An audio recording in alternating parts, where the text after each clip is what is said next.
creo que la directiva comunitaria nos marca pues, unas formas de actuar que a partir de ahora pues, yo creo que van a hacerse obligatorias, van a generalizarse, y por eso creo que pues, en la cartera de servicios de todo profesional de la viabilidad pues, también tiene que estar esta formación específica en materia de reestructuración. Esta tarde pues, iban a protagonizar la mesa redonda tanto Francisco Tato Jiménez, decano del Colegio de Economistas, como Óscar Cisneros. Óscar me ha pedido, decano del Colegio de Abogados, me ha pedido que le excuse su ausencia porque, bueno, un motivo personal pues, le impedía estar con nosotros, pero les mandaba los mejores saludos y los mejores deseos de éxito profesional también en esta singladura relativa a la reestructuración, en definitiva, a la viabilidad empresarial. Bien, el formato, Francisco, se nos ha quedado un poco cojo, de manera que pues, tendremos que, digamos que, culminar pues, esa intención de mesa redonda entre los dos. Bien, yo sé que tú eres un experto también en materia de viabilidad y, por tanto, creo que pues eres conocedor de la directiva. Me consta que has escrito y has participado en abundantes foros sobre esta materia. Y yo la primera pregunta, la primera cuestión que quisiera poner sobre la mesa es la siguiente. Hemos tenido otras experiencias de directivas que, bueno, que parecían que nos iban a marcar un rumbo.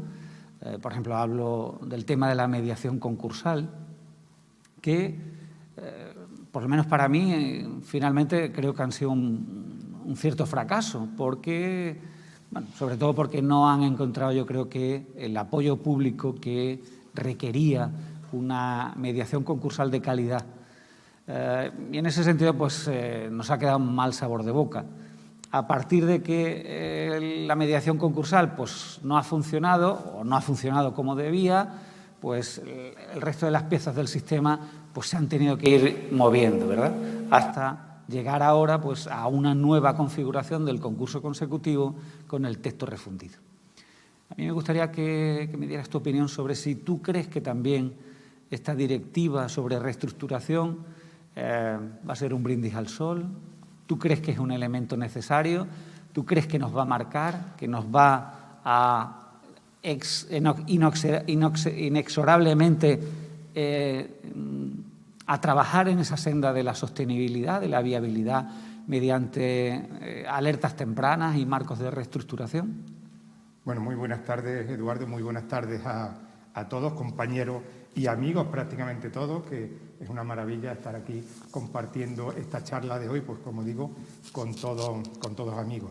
En primer lugar, y permíteme antes de entrar en contestarte a la pregunta, quería agradecer a la Universidad Loyola la invitación que me ha cursado, dar la enhorabuena a Apaxa por esta iniciativa que me ha parecido una verdadera maravilla y muy necesaria, y evidentemente, Eduardo, a ti la enhorabuena como director de este curso, y espero que este sea uno de algunos más que sigan, porque va a ser tremendamente necesario.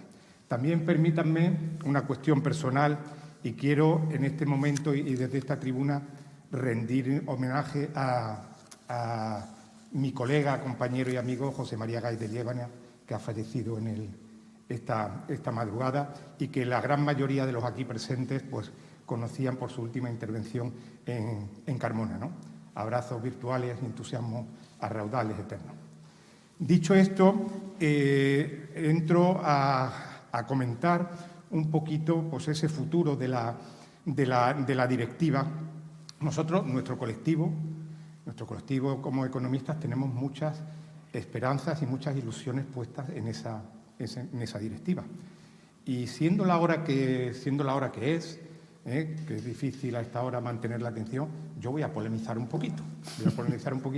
Para mantener la atención de todo el mundo, y además aquí veo que la gran mayoría pues, son letrados. Vaya, que no se me moleste nadie, yo no voy a polemizar, los letrados son absolutamente necesarios en todos los ámbitos, en el ámbito concursal y en el ámbito de la reestructuración. Vaya esto por por delante.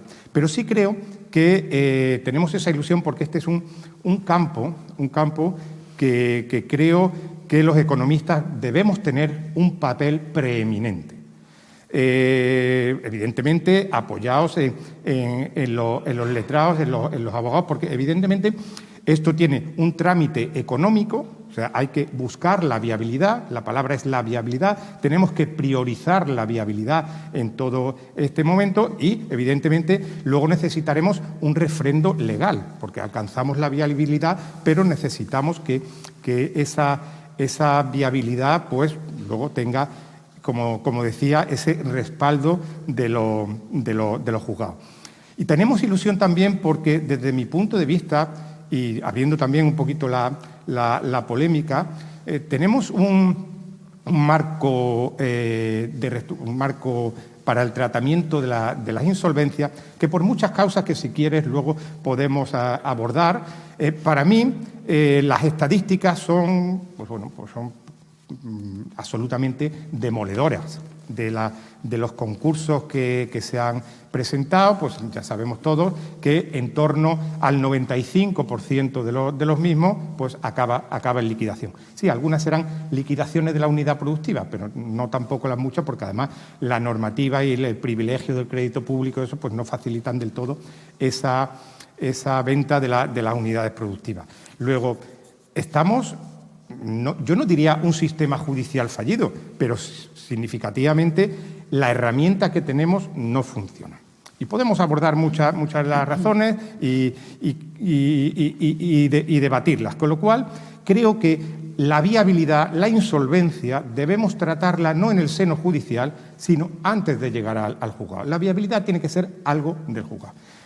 También podría serlo dentro del procedimiento concursal, pero creo, y voy a hacer aquí otra reflexión quizá crítica, en el sentido de decir, nos hemos acostumbrado, y en ello me incluyo, evidentemente, como administrador concursal cuando ejerzo, en administrar un procedimiento. Las palabras que predominan a lo largo del concurso son plazos, vencimientos, informes, y se nos olvida una palabra muy importante, que es viabilidad. O sea, tenemos que gestionar no un procedimiento, sino gestionar una empresa. Y una empresa que está en situación de insolvencia, que tiene problemas. El primer plan de viabilidad que en un concurso se presenta, pues se presenta ya muy avanzado. O sea, ya cuando en el convenio. Hablamos algo de viabilidad en el informe, pero no hablamos mucho. En la solicitud se habla bastante poco de viabilidad. Y para mí, un concurso debiera iniciarse pues, con una solicitud de concurso que llevara aparejada un plan de viabilidad, si lo tiene, con el refrendo de un economista que haya elaborado un plan de viabilidad, que haya definido claramente cuáles son los problemas que tiene la empresa. Porque cuando abordamos una viabilidad, pues tenemos que definir cuál es el problema. La viabilidad puede tener problemas de naturaleza económica y habrá que tratarlo. Esa naturaleza económica habrá que reestructurar la empresa, o podemos tener problemas financieros. Entonces solamente tenemos un problema, la empresa es rentable, pero únicamente tiene más reestructurada su deuda. O tenemos problemas de ambos. Hay que definir, hay que dar la medicina y saber si hay viabilidad. Y hablamos de viabilidad muy avanzado el concurso. Entonces, creo que eso tenemos que anticiparlo. Incluso, no sé si lo recoge exactamente así la insolvencia, pero cuando presentamos esa solicitud de preconcurso, eso ya debería estar tutelado por un administrador concursal, el que fuese a ser el administrador concursal en el futuro. ¿Por qué? Porque esa solicitud de preconcurso no es para ganar tiempo como la estamos utilizando, no es para eso. Es para intentar llegar a acuerdos con los acreedores, algo que en raras ocasiones acontece. Y, sobre todo, para elaborar un plan de viabilidad. Tenemos ahí 4 meses magníficos para elaborar un buen plan de viabilidad que se presente junto con la solicitud del concurso y que además ese plan de viabilidad pues, vaya tutelado por esa administración concursal. En definitiva, la Directiva de Insolvencias busca pues de alguna manera alcanzar la viabilidad en unos estadios tempranos a través de unos sistemas de alerta temprana, que creo que son muy interesantes y muy necesarios, y luego quizá más adelante pues, podamos profundizar en ellos y buscar la viabilidad extramuros del juzgado, pues porque va a estar menos encorsetada que si se hace dentro del juzgado. Entonces, tenemos esa intención, tenemos esa feeling de que puede ser una buena herramienta, pero ahora nos faltará por ver la valentía del legislador a la hora de incluir pues, determinadas circunstancias, como el crédito público, como una serie de cosas que ya, pues imagino que... Si ustedes ven, hoy cerramos el círculo que empezó Juan Carlos Robles en la primera intervención, reivindicando un papel preeminente para el economista y también con una crítica pues, a los juzgados, ¿no? Como no está Óscar Cinero, pues me toca a mí un poco... Bueno, vamos a ver, yo pienso que aquí todos somos necesarios, porque la norma sin la cuenta, pues no vamos a acabar de encajarla, porque efectivamente todo cada día es más complejo y en ese sentido pues creo que es indudable que los equipos pluridisciplinares son necesarios, porque el tema contable, la luz roja, pues es muy importante, pero creo que también el consejo jurídico o la solución jurídica es vital. Por eso yo creo que aquí es excepcional. Creo que soledad solo le corresponde al juez. Los demás formáis parte de equipos pluridisciplinares. A mí el concurso no ha funcionado. Bueno, es verdad, hemos ido a liquidación y en liquidación pues hemos conseguido muy poco. Lo que pasa es que yo creo que a mí me parece un poco simplista hacer una afirmación de ese tipo, porque yo creo que hay muchos responsables y muchas cuestiones para que el concurso no haya funcionado. Entre otras cosas, porque nuestras empresas eran gigantes con pies de barro. Ninguna autoridad con competencias en la materia ha impedido que una sociedad con 3.000 euros, que a veces eran los muebles, el ordenador y el coche, pues acometiera proyectos de 50 millones de euros. Con una infracapitalización de este tipo, eso es muy complicado que las empresas vayan adelante. Por tanto, yo creo que bueno, el concurso no ha sido la herramienta que todos pretendíamos. Yo, de todas formas, quiero romper una lanza por los profesionales que a un lado de la mesa y de otra pues han intervenido en el concurso, porque creo que se ha hecho un buen trabajo, pero creo que hacía falta pues otro tipo de elementos que no se han puesto en marcha. Y creo que un elemento que es básico es el cultural. El cultural es básico y si ese elemento cultural nos falta también en las nuevas iniciativas que pone en marcha la directiva, pues yo no auguro buenos resultados. Yo suelo contar mucho una anécdota que tu predecesor, que Guillermo Sierra, pues me contaba, ¿no? Él tenía relación con un empresario y yo le decía, hombre, Guillermo, ¿y cómo no habéis venido antes al concurso? Que yo sí que creo que es una herramienta de viabilidad.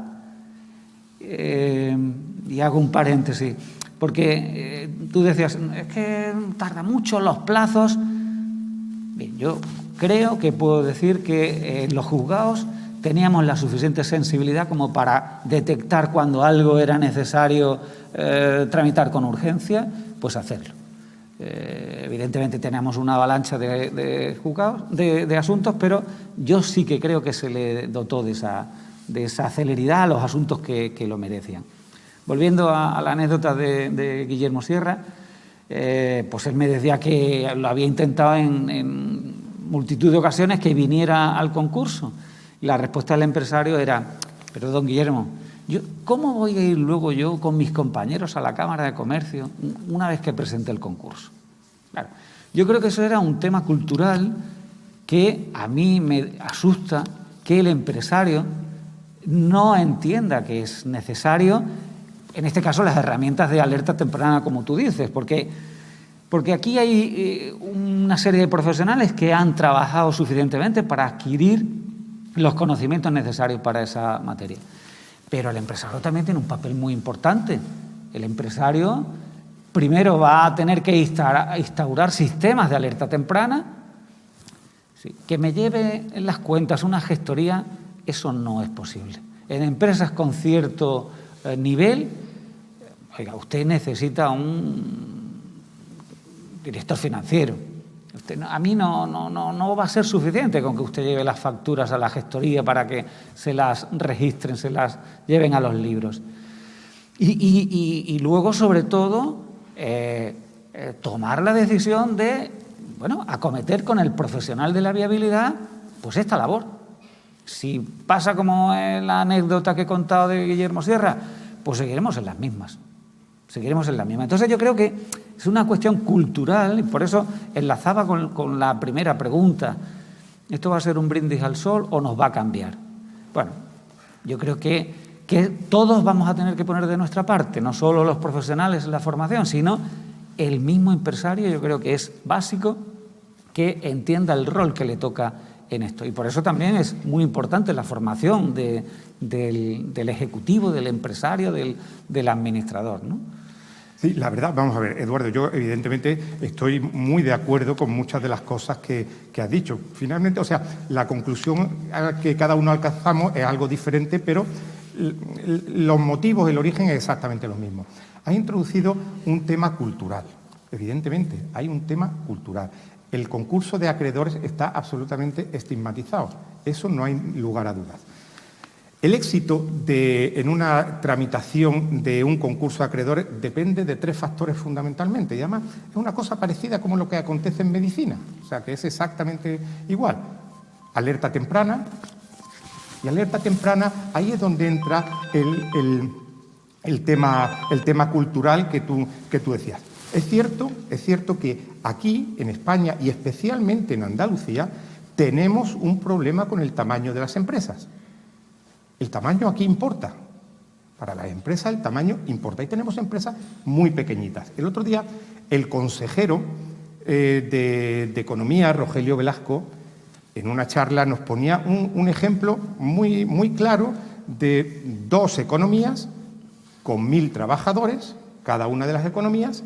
Una economía, ambas dos tenían pleno empleo, con lo cual tú puedes pensar, oye, pues que aquello funciona muy bien. Una estaba constituida por 1000 autónomos y otra economía era una empresa que empleaba a 1000 personas. Evidentemente, ¿qué economía se va a desarrollar más? ¿Cuál va a crecer más? Evidentemente, la que emplea a 1000, la que tiene una empresa con 1000 empleados. ¿Por qué? Porque se va a aprovechar de esas economías de escala, va a poder disponer de esos profesionales que tú decías y que, sin embargo, pues una pequeña empresa, pues para ellas la contabilidad es un requisito legal, sin más. Con lo cual, tenemos un problema de alerta temprana. Otro de las cosas necesarias para una buena tramitación concursal debe ser una buena administración concursal. Un buen administrador concursal.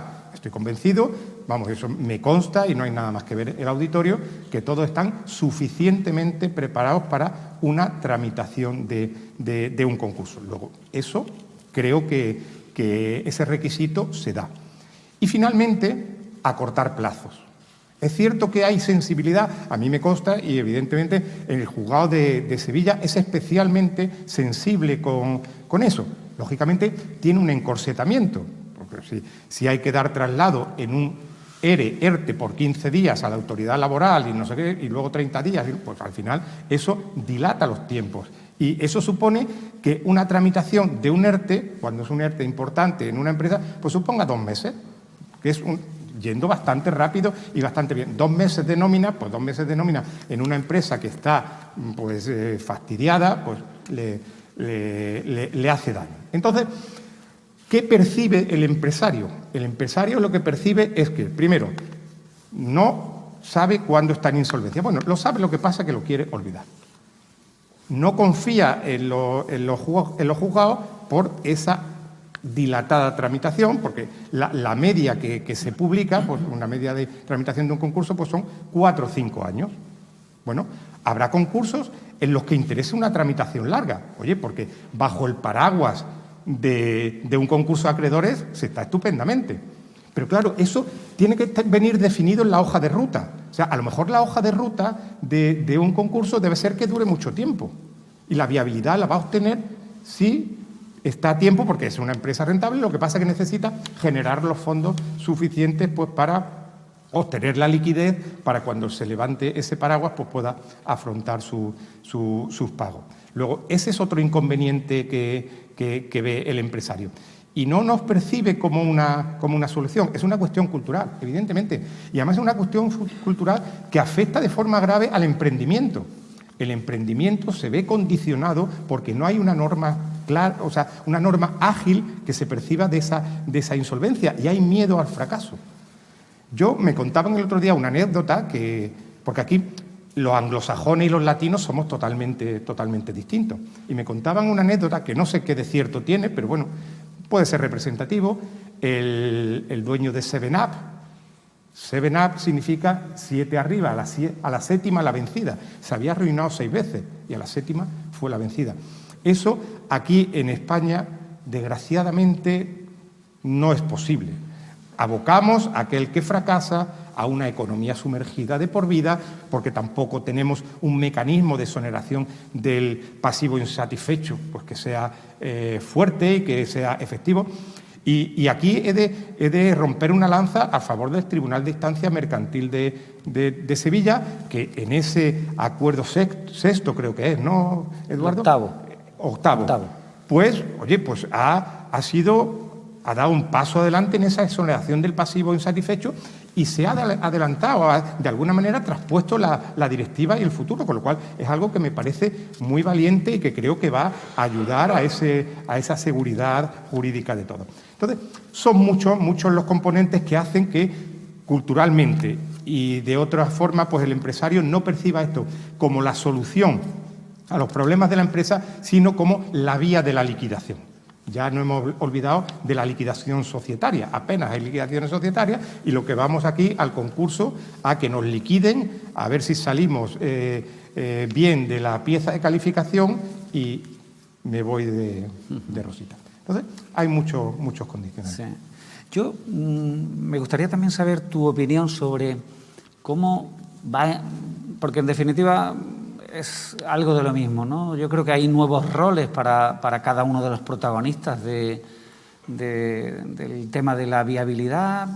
Por un lado está el empresario, el acreedor, el deudor. Claro, y ahora se acometen soluciones o se proponen soluciones novedosas bueno, ya las conocemos, pero no usualmente como la capitalización de los créditos. Yo no sé si tú entiendes cómo va a entender el empresario la capitalización de los créditos. ¿Lo puede entender como una agresión? Yo, vamos a ver, te pregunto esto porque y tenías razón en lo que decías antes de que dentro del concurso pues hemos empezado con un plan de viabilidad muy tardíamente. Yo, los que me conocen, pues hago una cuestión un poco heterodoxa y es que cuando declaro el concurso me gusta tener una entrevista con el administrador concursal, el deudor y su letrado, porque creo que el concurso es algo muy frío, muy seco y yo creo que el dueño, el empresario, pues yo creo que igual le gusta saber quién es, ponerle cara, ¿no?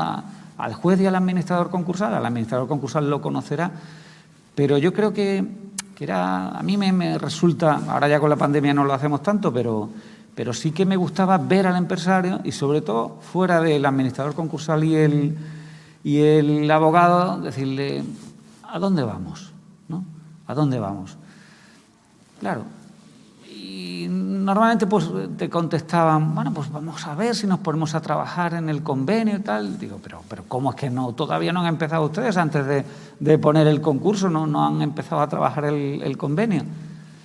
Bueno, y es verdad lo que tú decías, que se acudía demasiado tarde, ya no al concurso, sino también a la solución de viabilidad. Pero una de las cosas que yo he echado de menos es la poca originalidad que hemos tenido en las propuestas de convenio. Prácticamente eran unas quitas y unas esperas, unas quitas monstruosas y unas esperas también muy dilatadas. Claro, esto para una entidad financiera, sobre todo una entidad financiera, pues no es plato de buen gusto, porque lo primero que le estás diciendo es, no, mira que yo, salvo el privilegiado, yo quiero que me des una quita del 90%, del 80%. Claro, pues eso es muy difícil de aceptar inicialmente. Eso es muy difícil de aceptar. Entonces, yo, cuando he tenido ocasión de hablar con compañeras sobre todo del norte o centro-norte, pues sí que me hablaban de convenios con otro tipo de soluciones, ¿no? Como, por ejemplo, la capitalización de los créditos, ¿no? Y, bueno, pues a mí me llamaba la atención de esa imaginación, bueno, en la ley estaba contemplado, de esa imaginación que tenían en ese tipo de convenios, ¿no? Cosa que yo aquí pues echaba de menos porque era la manida, quita y espera, ¿no?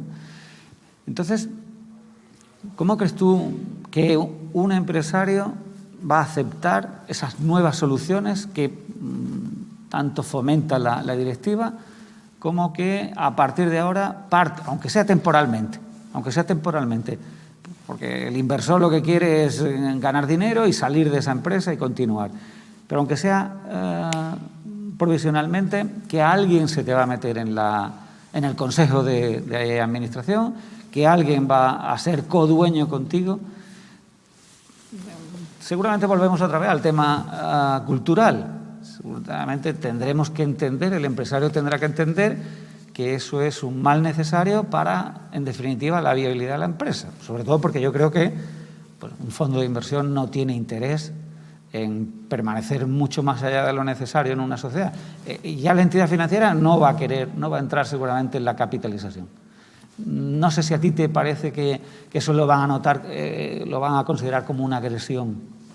Vamos a ver, esas soluciones imaginativas que decías de compañeros del norte y todo eso, bueno, yo también he vivido esa experiencia. Yo ciertamente estoy muy de acuerdo en esas soluciones imaginativas y en esa capitalización de créditos y que no sea únicamente quitas y esperas.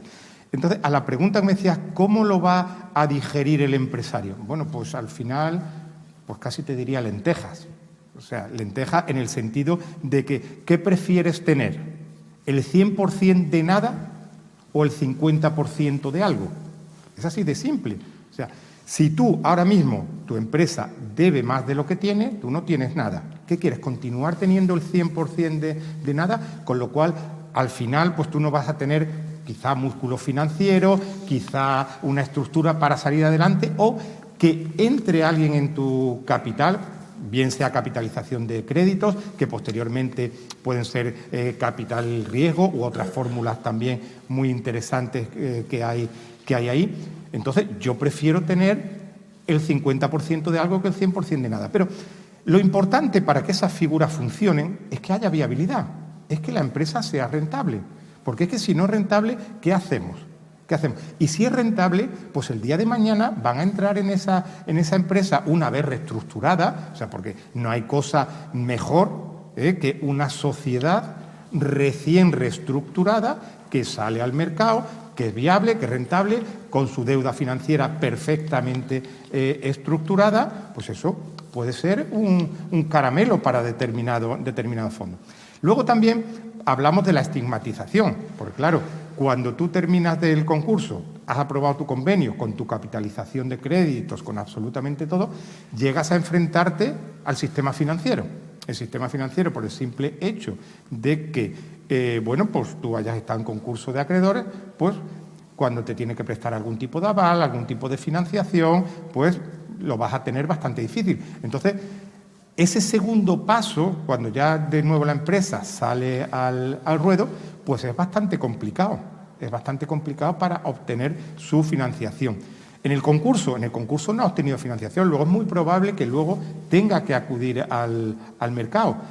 Pues eso a lo mejor hace que esos acreedores que pueden ser interesantes y que pueden tener músculo financiero y que son empresas rentables, que te conocen, que están en tu consejo de administración, pues inyecten la liquidez necesaria que te permita salir adelante. Entonces prefiero tener el 50, el 25, el 15% de algo al 100% de nada. Y tendrá que entenderlo así el empresario, porque es que otra solución no le va a quedar. Bien, es cierto que nos encontraremos con empresarios que a lo mejor prefiere romper la pelota a jugar al fútbol un partido con otros, ¿no?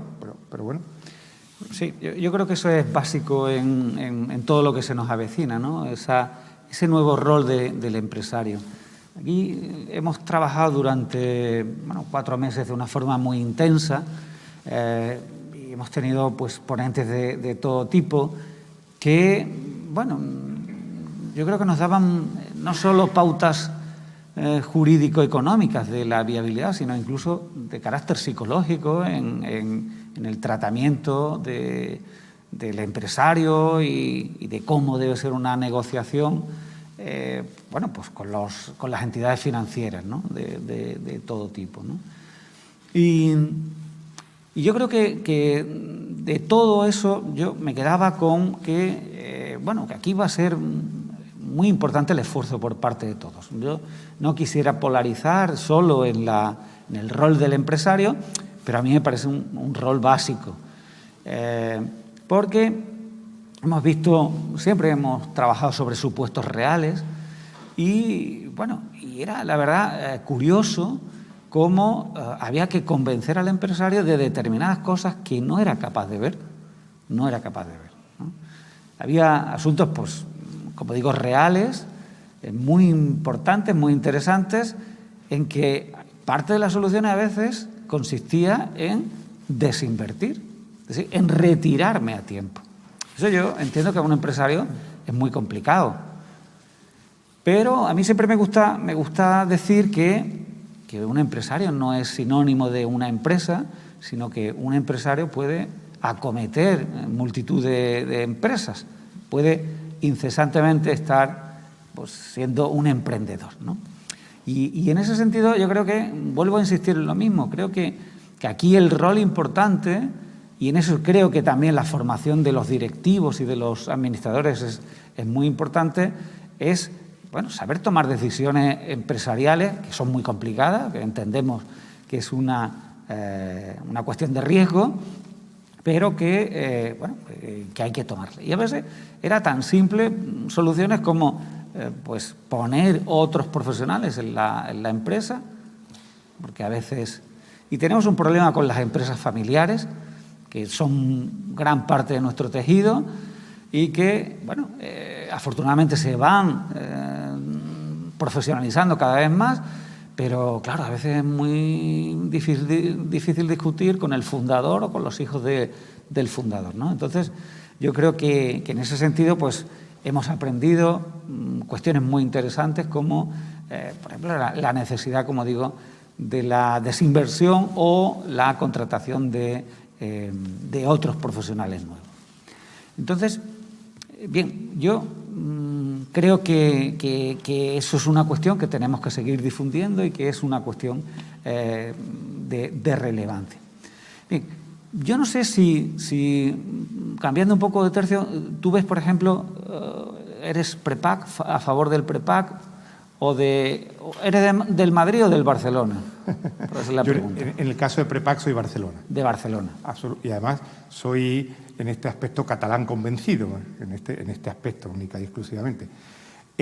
A mí me parece que todo lo que sea ganar tiempo y anticipar tiempo, en la introducción un poco lo decía, ya no solamente para un prepack, que haya un administrador concursal, sino para estos 4 meses iniciales de negociación con los acreedores, yo creo que debieran estar tutelados por un experto en reestructuraciones, por un administrador concursal o por alguien de un perfil que, bueno, pues que sea capaz de sentarse con aquellos a los que debe convencer para esa viabilidad de la empresa y hacerles ver, bueno, pues que la solución que se plantea, que se pone en lo alto de la mesa, es la mejor para todo el mundo, es la mejor para los acreedores. En definitiva, pues un plan de viabilidad que pues contraste lo que sería la liquidación de la empresa con una futura viabilidad y además esa viabilidad justificada y argumentada. Entonces, todo lo que sea ganar tiempo va a ser bueno. Va a ser bueno, siempre va a ser bueno. Es cierto que otros pues defienden la tesis de que eso ya está contemplado en la norma concursal, el 531, no recuerdo exactamente cuál. Efectivamente, está contemplado, pero ya hemos perdido 4 meses. Si aquí lo que se trata es de ganar tiempo, y yo creo que a lo mejor jurídicamente pues está metido con calzador. Yo ahí no me pronuncio, y menos con este auditorio, pero desde el punto de vista económico, bajo mi punto de vista, no hay duda de ningún tipo que debemos anticiparnos. Si estamos intentando fomentar las alertas tempranas, si fomentamos las alertas tempranas es para actuar de manera temprana, pero si estamos, bueno, pues no haciendo los deberes o no anticipándonos, pues creo que perdemos un tiempo valioso. Porque además el transcurso del tiempo de una sociedad en crisis deteriora exponencialmente a esa empresa. Eso es así, nos guste o no nos guste. No es lo mismo vender una unidad productiva 4 meses antes o 4 meses después. El deterioro puede ser exponencial porque los problemas se precipitan unos tras otros si no se acometen medidas. Sí, verdaderamente el prepack, pues, bueno, tiene sus ventajas y sus inconvenientes, ¿no? Pero lo que es indudable es que esa realidad viva que es la empresa, pues si no la protegemos se deteriora y luego regenerarla pues cuesta mucho. Yo con el 531 o antiguo 190 TER, pues a veces me encontraba con el problema de la confianza que te daba ya esa operación que ya venía hecha, ¿no? Claro, esa confianza sí que la hay cuando pues viene avalada, digamos, por profesionales de reconocida formación, ¿no? Como creo que es los profesionales del ámbito concursal. Yo, sinceramente, no conozco ningún otro ámbito en que haya una formación continuada tan intensa, ¿no? En ese sentido, creo que, por ejemplo, no sé, ayer, si les ha llegado a ustedes que ahí parece que avances en el estatuto del administrador concursal, que yo decía para mí, digo, a buenas horas mangas verdes, ¿no? Porque si ahora con la directiva pues va a quedar residual el concurso, pues ahora el Real Decreto que tenía que salir es ya casi el del administrador de reestructuraciones, no el concursal, ¿no? Y en ese sentido yo creo que tener un estatuto sólido, con los sistemas de selección, los sistemas de acceso que se quiera, pero yo creo que es algo de lo que lamentablemente carecemos desde hace demasiado tiempo. Porque yo creo que el miedo que a mí me daba el 190 TER, esa oferta vinculante de unidad productiva traída con la solicitud de concurso, seguramente no sería tanto miedo si viniera avalada por un responsable, con una persona pues, que ha accedido a un cuerpo como debe ser el de expertos en viabilidad, llamémoslo como quiera, ¿no? Entonces yo creo que eso es otra cosa necesaria. Tú no sé si has oído hablar de estos avances en el Real Decreto del Estatuto. No conozco, ciertamente no conozco avances, pero sí quería, además, Eduardo, añadir una cosita más a lo que has dicho. Y a lo mejor lo que voy a decir es una aberración jurídica, pero como soy economista, pues quizá me la pueda permitir. Tenemos un sistema, bajo mi punto de vista, excesivamente garantista. Y esa garantía es tiempo, y ese tiempo va en contra de la empresa. Entonces yo digo, vamos a ver, si hay un administrador que está tutelando esa venta de la unidad productiva o algo de eso, cuando llega se da un traslado rápido, se hace esa venta de la unidad productiva, y si se ha incurrido en alguna irregularidad, pues ya habrá tiempo de depurar las responsabilidades a ese administrador. No hay que cerrarla, la responsabilidad está ahí, pero la empresa sigue funcionando. Entonces, creo que debemos ir a un sistema para ganar agilidad de garantías, pero garantías a posteriori, no necesariamente a priori. Y siempre vamos con las garantías a priori, excesivamente garantista, ¿no? Entonces, creo que eso va en contra también de esa viabilidad. Muy bien, pues creo que vamos a abrir un turno de preguntas. Miedo me da. ¿Perdón? Miedo me da. No, yo creo que ya Juan Carlos Robles agotó toda su ira y por tanto tú ya no tienes nada que temer. Sí que es verdad que bueno, pues bueno, cuando hay despedidas, pues siempre hay algo de dolor. Yo les quiero transmitir que espero que no sea una despedida completa. De hecho, pues la universidad pues está trabajando en que haya pues algún tipo de programa de formación continuada al que le interese de ustedes. Todavía se está trabajando en ese intento de formación continuada, de contacto continuado con ustedes, y ya pues se hará público. Y también decir que habrá, pues seguramente, como me ha confirmado Manuel Novo, pues habrá una segunda edición del diploma de especialización que parece que sobre principios de febrero pues podremos poner en marcha. Y ahora no sé si hay alguna pregunta, alguna intervención. Sí, buenas tardes. Aquí Enrique, para usted. ¿No creo que es fundamental y esencial la especialización tanto del asesor de la empresa como del empresario, que sepa y detecte la cantidad de instrumentos que tiene? Hombre, la especialización en este ámbito es absolutamente necesaria.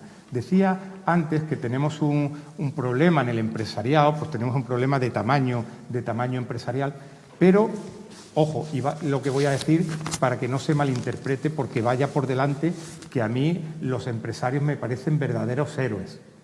Para mí son verdaderos héroes.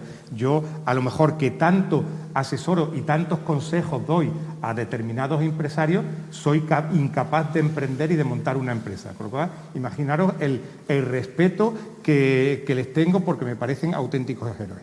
Pero es cierto que su cualificación, y no de todos, en los altos niveles, en la pequeña empresa, en la empresa familiar, deja algo que desear. Falta profesionalización, a mi juicio, en esa empresa pequeñita. En la empresa familiar, cuando ha crecido, normalmente pues las segundas generaciones, si no ha habido problemas, suelen dar ese paso hacia la profesionalización, y bueno, eso les permite pues a lo mejor crecer exponencialmente. Pero creo que hay un problema de profesionalización en la pequeña y la mediana empresa que debemos resolver con una mayor formación de ese empresariado.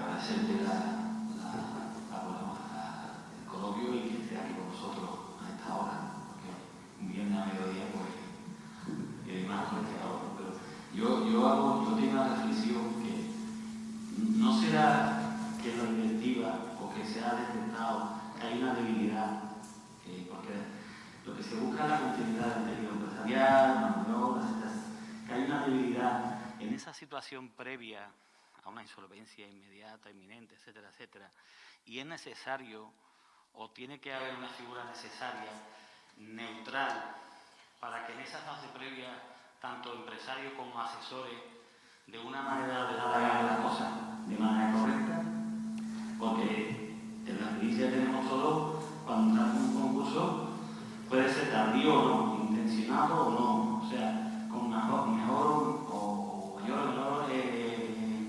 mayor intención, ¿no?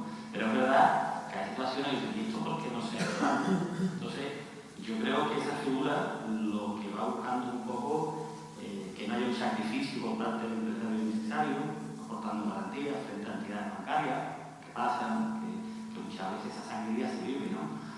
Que no se saque el patrimonio preventivamente. O sea, yo creo que obedece, y creo que es interesante que esa figura debe existir por lo mismo, porque en esa situación preventiva alguien tiene que velar por los intereses de los acreedores y por la continuidad del tejido productivo, porque si no hay esa figura, al final acabamos donde estamos. Que además también yo haría una reflexión en el sentido de que estamos donde estamos, pero bueno, los que ya empezamos a tener una edad, te das cuenta que, bueno, las suspensiones de pago funcionaban o no, pero también es verdad que no estaba preparado este vehículo, el concurso, para la situación que llevamos viendo durante 10 años y que probablemente por el tema del COVID se complique. Entonces yo creo que esa figura previa obedece a una necesidad que se ha detectado y se le ha dado figura más a nivel nacional, porque en otros países ya existía o ya existe, ¿no? ¿Podría acabar esto con despachos especializados o con profesionales especializados, como puede pasar en Alemania o en Francia, que se dedican solo y exclusivamente a este tipo de actividad buscando la neutralidad o la imparcialidad en estos procedimientos? O sea, hago preguntas y reflexiones para que las sometáis a debate. Sí, vamos, estoy ahí de acuerdo contigo y además la directiva de insolvencia va un poco por ahí. Cuando tú vas a obtener algún tipo de beneficio, pues no sé, pues en una suspensión de garantías, en una reestructuración, en un ERTE, en cualquier otro tipo de cosa, lo que se pide es que ese proceso sea tutelado por un profesional pues que vaya de la mano de ese empresario con su conocimiento y que ayude a ese empresario. Pero es que además la directiva va un poquito a más y es que los propios acreedores, cuando ven que esa situación se puede dar, pues son los que pueden llegar a implantar esa figura de ese experto en reestructuraciones al empresario. Ya veremos cómo se transpone, si pagados por ellos, no pagados para ellos y si finalmente se hace. Pero para eso es fundamental el sistema de detección de alertas tempranas, que también la directiva obliga a que todos los estados tengan un sistema de alertas tempranas. Nosotros, desde el Consejo General de Colegios de Economistas de España, y creo que el primer día algo habló Juan Carlos de ello como presidente del CREFOR, bueno, pues estamos desarrollando una herramienta pues que va a permitir que salten las alarmas. Sencillamente una herramienta fácil, sencilla, para que los profesionales la podamos utilizar y nos salten las alarmas. Pero es que yo iría más. O sea, definida la herramienta, una herramienta de consenso generalizado y más ahora que, bueno, pues con todo el tema pues de la digitalización y todo eso, es muy fácil diseñar un modelo. De hecho, ya hay muchos modelos de scoring que utilizan las entidades financieras, o sea, tampoco hay que inventar nada. Y esos informes de detección de alerta temprana, pues a lo mejor sería necesario que fuesen obligatorios de incluir en la memoria de cuentas anuales, lo mismo que incluimos el número de trabajadores y trabajadoras, lo mismo que incluimos el periodo medio de pago a proveedores, pues incluyamos que hemos pasado por ese tamiz y cómo están nuestras alertas tempranas. Pero a lo mejor también sería necesario, si yo voy a pedir una subvención, pues a lo mejor el Estado lo que me tiene que decir, bueno, pues a ver usted cómo está, porque a lo mejor esta subvención la estoy dando a una empresa que luego no va a ser viable. O para la contratación con el Estado, porque ¿cuántas contrataciones devienen en fallidas porque la empresa entra en situación de insolvencia y nos dejan infraestructuras importantes para la sociedad paradas durante un tiempo? Bueno, pues eso es lo que en definitiva pretende la directiva de insolvencias, que se detecte cuanto antes y que los profesionales de la insolvencia actúen cuanto antes en ayudar al empresario a salir adelante, pues para garantizar la continuidad del tejido productivo. Porque si vamos dejando muertos en el camino y no recuperamos a los que están heridos, pues más difícil será para nosotros la recuperación. Paco, gracias por tu asistencia y por tus sabias palabras. Y como ha dicho Eduardo, terminamos el curso como lo empezamos, con un economista reivindicando el papel preponderante que deben tener los economistas. Y desde luego yo no lo pienso y estoy convencido de que ninguno de los que estamos aquí lo pensamos, pero quizás eso podría denotar una especie de complejo de inferioridad, que desde luego no es así. Pero a lo que voy, parece contraponer la necesidad del economista o la figura del economista con la del abogado a la hora de afrontar estos procesos de reestructuración, refinanciación. Y yo me planteaba que quizá uno de los errores que ha tenido las sucesivas reformas de la legislación concursal es precisamente la de haber eliminado la figura del administrador concursal múltiple, porque ahí se combinaban la sabiduría y el conocimiento de ambos profesionales. ¿No sería quizás momento todavía de afrontar, o estamos a tiempo todavía de afrontar, esa especie de administrador de reestructuraciones dual que combine ambas figuras y que le daría desde luego un mayor empaque a las soluciones de reestructuración y refinanciación? Vamos a ver, evidentemente yo he venido aquí a hablar un poco de mi libro, a hacer una reivindicación, pero reconociendo expresamente la necesariedad de que haya un abogado en el equipo, aunque sea, para estas reestructuraciones. O sea, estas reestructuraciones, una vez que se hacen, la parte primera, a mi juicio, la elaboración del plan de viabilidad, un plan de pagos, el estudio de la situación económico-financiera, la definición de si estamos ante un problema económico o un problema financiero, todo ese marco previo que hay que desarrollar, evidentemente, ahí creo que todos convendréis conmigo que esa es una labor preeminente del economista. Evidentemente, esto tiene su componente jurídica, con lo cual habrá que ir de la mano de un abogado. Los equipos multidisciplinares devienen en absolutamente necesarios, pero cada uno tiene su rol. Y creo que en esta reestructuración el rol del economista, bajo mi punto de vista, tiene una mayor importancia que el rol que pueda llevar a cabo el abogado. Eso es únicamente lo que yo quiero decir. Algunos me habréis escuchado decir, cuando se eliminó esa administración concursal trimembre, que me parecía un órgano colegiado absolutamente magnífico, y se eliminó por una cuestión que podría haber tenido una solución mucho más fácil, porque se eliminó por el coste económico que aquello suponía. Era tan fácil como decir, señores, siguen ustedes los tres, pero la retribución es la misma que dividen entre tres. Y se hubiera solucionado el problema, porque eran equipos multidisciplinares que eran bastante eficientes. Y además se incorporaba también a la figura de ese administrador concursal en representación de los acreedores.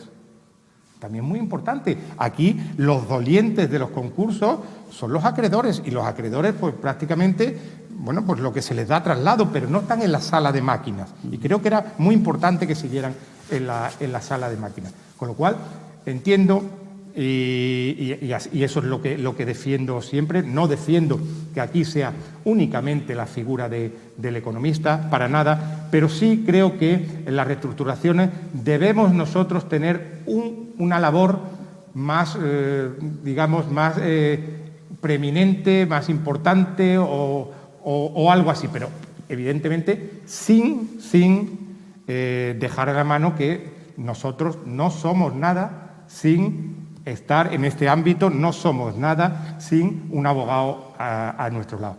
Y el que entre en un concurso de acreedores, abogado, y no tenga un economista, o economista y no tenga un abogado al lado, permitirme que diga que es un insensato, porque es radicalmente así. Nos necesitamos. Tenemos unas profesiones tremendamente complementarias y eso es lo bueno, eso es lo que nos hace fuerte. Lo que pasa que en determinados momentos pues será más importante la labor del economista y en otros será más importante la labor del abogado. Eso es lo que realmente pienso y así lo llevo a cabo cuando intervengo en algunas cosas de esta naturaleza. Muchísimas gracias, Francisco. Le damos paso a la última pregunta, ¿de acuerdo? Y cerramos el turno. Sí, buenas tardes. Antes de nada, muchísimas gracias, Paco, por tu magnífica exposición, aunque me siento realmente agredido. Y agradezco a Eduardo que nos haya defendido, porque realmente me sentaba un poco huérfano sin Óscar aquí en esta sala defendiéndonos a los letrados. Yo solamente quería aportar una cosa, la mentalidad de que algo tiene que hacerse antes de, evidentemente la ha tenido siempre el legislador. De hecho, yo creo que lo que estamos haciendo, no sé si os parece, es intentar dotar de contenido, de un contenido útil a ese famoso antiguo 5 bis, en donde las negociaciones con los acreedores, antes de intentar un procedimiento judicial, se quedaban agua de borraja y lo que servía era para preparar el concurso. De eso ya lo hemos hablado muchas veces. Pero en un siglo como en el que estamos, que me parece que es el XXI, como está de complejo ahí fuera, me parece que es algo absolutamente difícil y difuso distinguir entre lo que es puramente económico y lo que es puramente jurídico. Porque ¿quién va a entender y quién va a comprender y quién va a interpretar un contrato? contratos que cada vez van a ser más complejos, situaciones que por el hecho de ser humanos, te recuerdo que sigue vigente el ordenamiento de Alcalá de 1348, que dice que de cualquier forma que uno quiera obligarse quede obligado. Y esa forma, desde luego, se está extendiendo hasta el infinito, porque cada vez las cláusulas contractuales son más difíciles de interpretar y adaptar a lo que es su situación real. Llega un momento en que nos encontramos con que, como acabas de decir últimamente, la preeminencia debe ser supeditada a una cuestión clarísima. Es que hay que ayudar a la empresa. Y por encima de todo, de que vosotros o nosotros seamos los preeminentes, lo que tenemos es que ser útiles a un tejido empresarial que desgraciadamente se ha machacado. Se está machacando con el tema del virus y que ahora se va a encontrar en situaciones de insolvencia casi imposibles. Mientras esto no lo pare alguien. ¿Cómo se para? Entiendo que los resultados de lo que entiende el legislador europeo, el legislador español y cualquier legislador que tenga dos dedos de frente es tratar de viabilizar esas empresas. Pero en el fondo sabemos tú y yo, porque lo sufrimos todos los días, que mientras no se arregle lo del crédito público, mientras no se arreglen otro tipo de cuestiones que estructuralmente están encima de la mesa, esto va a ser muy complicado. Por eso me quedo con lo que dice Eduardo. Yo tengo dos amigos mexicanos que han venido a España porque en México, según ellos, cuate, no se puede vivir. Y el problema es sencillamente que lo primero que han hecho para constituir una sociedad es coger a un letrado y coger a un economista y los han sentado con ellos a estudiar el plan de negocio. ¿Cuántos empresarios españoles hacen eso? Es que es un problema cultural, evidentemente cultural. Porque si eso se hace desde el principio, es más fácil que esa empresa vaya de una forma que no desemboque en una situación irreversible, que es lo que vemos todos los días. De ahí que creo que vosotros y nosotros tenemos que estar condenados a trabajar juntos. Nada más, muchas gracias. Evidentemente, vamos, veo, mi objetivo iba a tener aquí sentado a Óscar, evidentemente, pues abogado economista.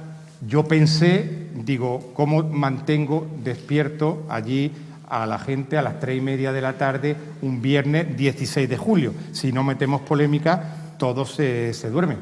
Ahora, transcurrido esta charla, me he dado cuenta que llevaba razón. O sea, os hemos mantenido despiertos con esta polémica porque veo que es la que más se ha quedado.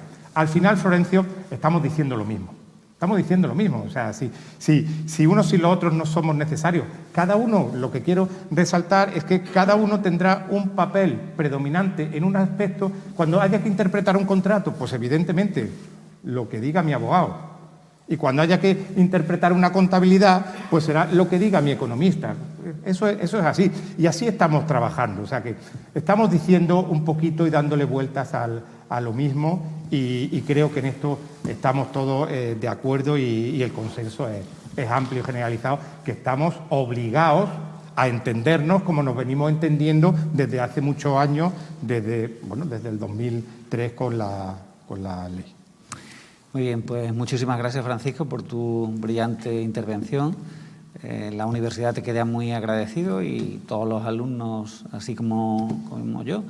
Y concluimos aquí la primera parte de la tarde y pasamos a la segunda con la intervención de don Ignacio Sancho, el magistrado del Tribunal Supremo. Nos va a hablar de la impugnación de los acuerdos de refinanciación y parece ser que nos va a dar alguna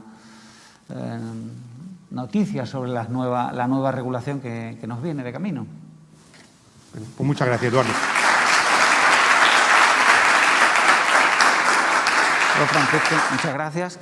Vamos a concluir ya definitivamente, a clausurar el curso, previa a la entrega de los diplomas correspondientes.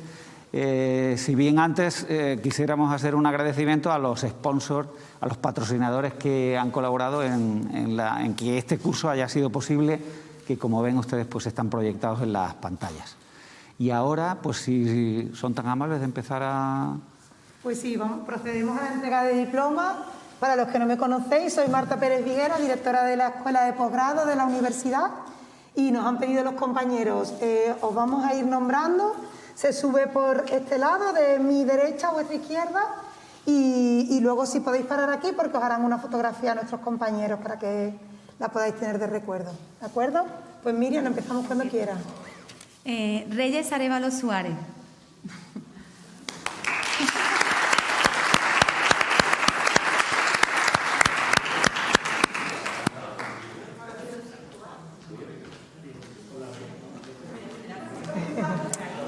Reyes, felicidades. Juan No podemos dar Antonio la mano, Armada Villalta. pero Enhorabuena. Enhorabuena. Te hacen una foto a mis compañeras.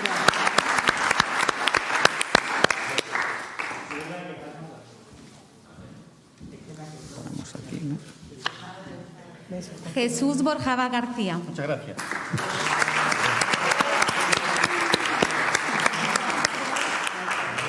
Miriam.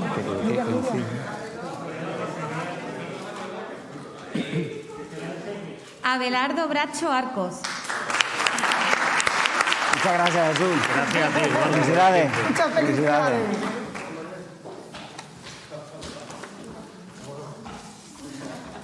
Salvador Carrero Mora. Muchas felicidades, Abelardo. Felicidades, enhorabuena. Miriam.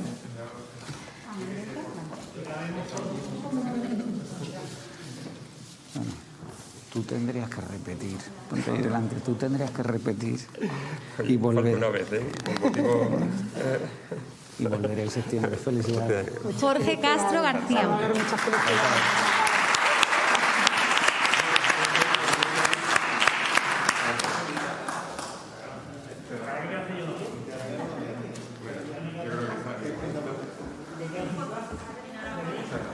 Nada, sí. Jorge, Enhorabuena. felicidades y suerte. Muchas gracias. a tu Francisco primer Corredera caso. Córdoba. Felicidades.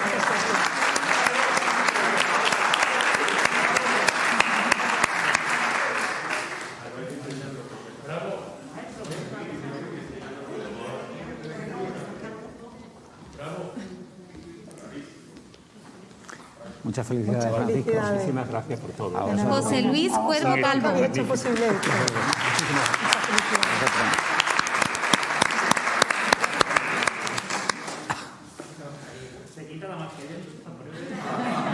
Claro que sí, que se note.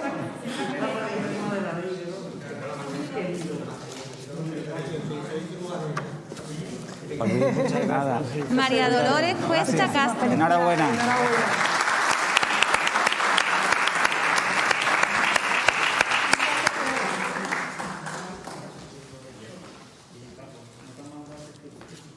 Enhorabuena. Enhorabuena, María Muchas Dolores. felicidades. Muchísimas felicidades. Pedro Díaz a Unión.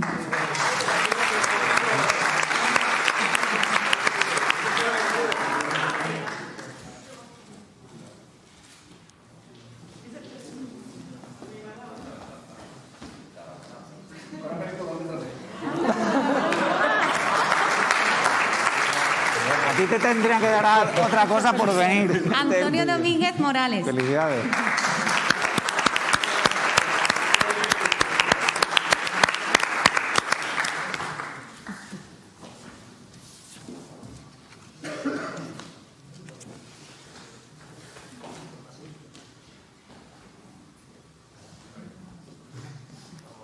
Muchas felicidades. Muchas felicidades. José María Dutil Carvajal. Muchísimas felicidades.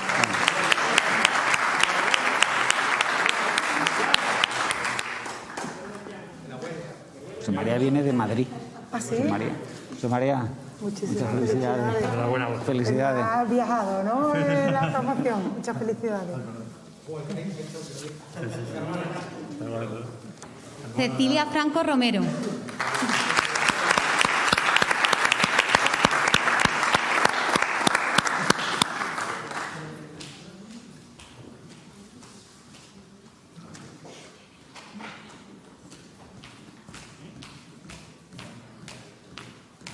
Muchas Felicidades, felicidades. Cecilia. Enhorabuena. Rocío Galobart Fernández Cota.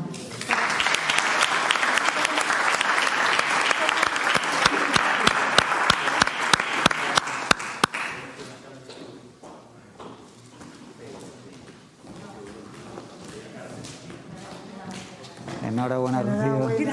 Felicidades. Macarena Gómez Jiménez.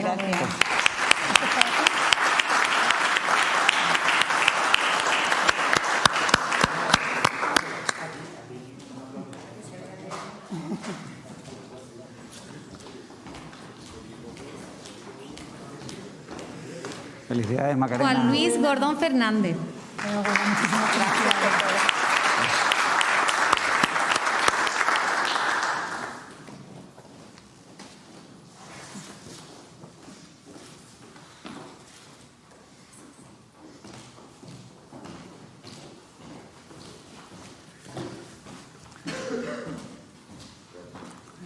Tú tendrás que volver en Juan septiembre, Manuel Juan Jiménez Luis. López de Lemus. Felicidades.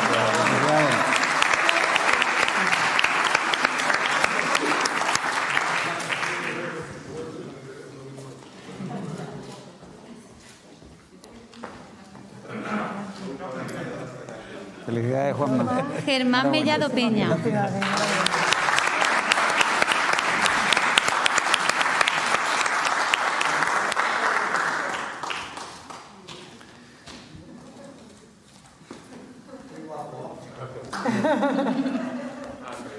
Germán. Felicidades. Mariluz Moreno Ruiz. Toma, toma, toma.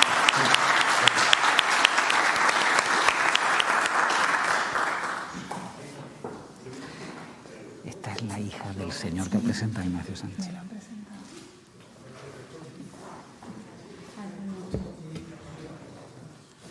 Anabel Moreno Salmerón. Muchas felicidades. Muchísimas felicidades.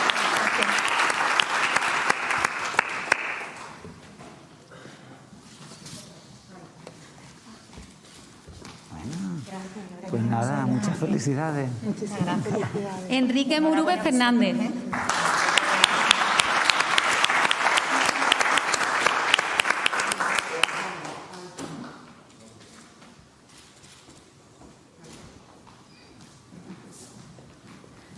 ¿Tú no quieres volver en septiembre?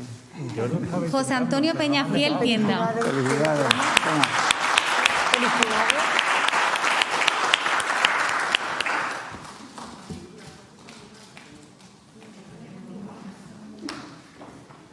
José Antonio, felicidades.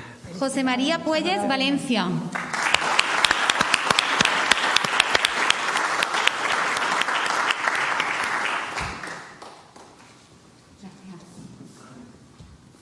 José María, enhorabuena. Félix Rubio Razo.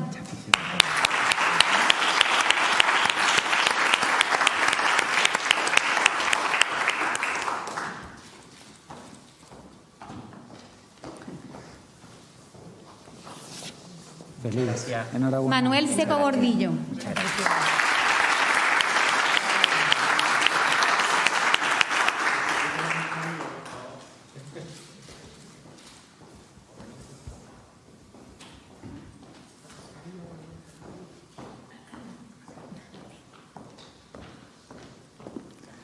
Enhorabuena, Manolo. Florencio Que tenías Sousa que haber puesto Vázquez. el piso y-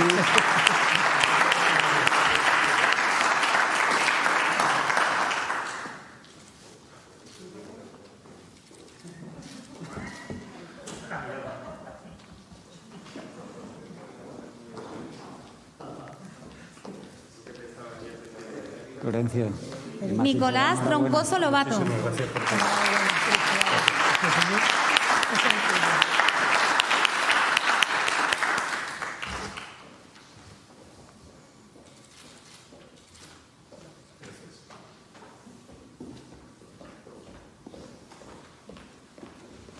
Nicolás. Felicidades. Enhorabuena. Clara Vázquez Ramos.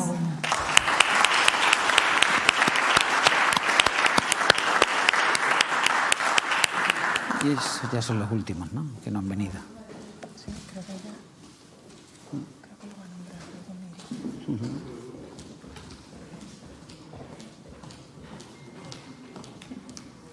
Enhorabuena, Clara. Felicidades, Clara. Enhorabuena. Y por último, bueno, nombrar a los que nos están siguiendo en virtual, que no han podido estar aquí, que son Alfonso Casasola Rebollo,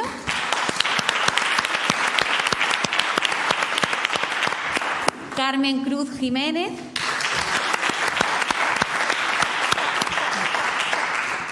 Jorge Muñoz Roy y María Jesús Valenzuela Párraga.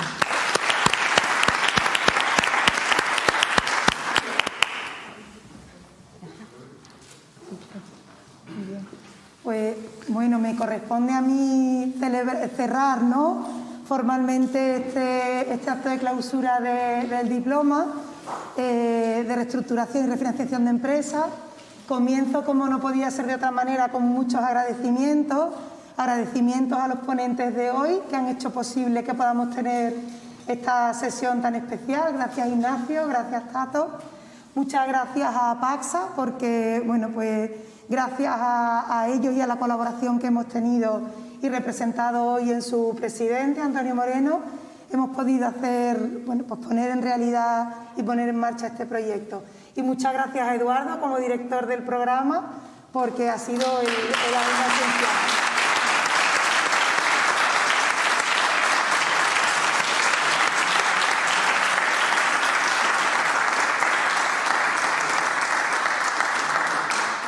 Y enhorabuena a todos vosotros, participantes en el programa.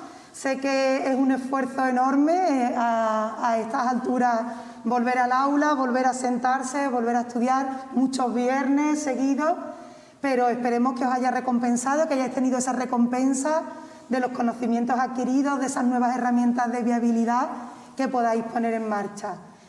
Nosotros estamos orgullosos, muy orgullosos, hablo en nombre de la Universidad Loyola. Estamos muy orgullosos de teneros ya como alumnis de la universidad y de saber que vais a estar en vuestro día a día trabajando en la misma dirección de la misión de la Universidad Loyola, que es transformar la sociedad andaluza y transformarla desde un lugar tan importante como es el apoyo a las empresas y a esas empresas con problemas financieros pero con viabilidad económica, a las que vosotros vais a poder estar ayudando, dando respuestas cuando se detecten, ¿no?, esas mencionadas alertas tempranas de insolvencia. Con esto estoy segura que ayudaréis a fortalecer el tejido empresarial andaluz, a fortalecer el empleo, y eso es una de las principales misiones de la universidad. Os necesitamos esos conocimientos, esas habilidades, y necesitamos esa puesta en servicio que sé que vais a hacer, el servicio del que tanto hablamos en una universidad jesuita, un servicio, poner vuestro trabajo al servicio de las empresas, al servicio de la sociedad y al servicio de un mundo mejor, que finalmente es para lo que estamos todos aquí. Yo no me voy a entretener más porque no hemos venido a escucharme, vamos a finalizar y a dar este acto por cerrado, reiterando mi agradecimiento a Paxa, a Eduardo, a los ponentes de hoy y también al equipo de Loyola Executive, y aquí representados por Manuel Novo, que tuvo el impulso y puso esa gasolina, ¿no?, que era necesario para el diseño, y a Miriam Ramos, que ha sido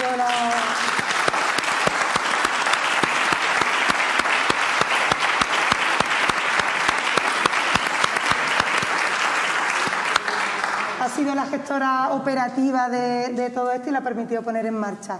Y muchas gracias a todos vosotros participantes por la confianza puesta en Loyola. Tenéis las puertas abiertas de la universidad, os escucharemos para lo que queráis venir a proponernos.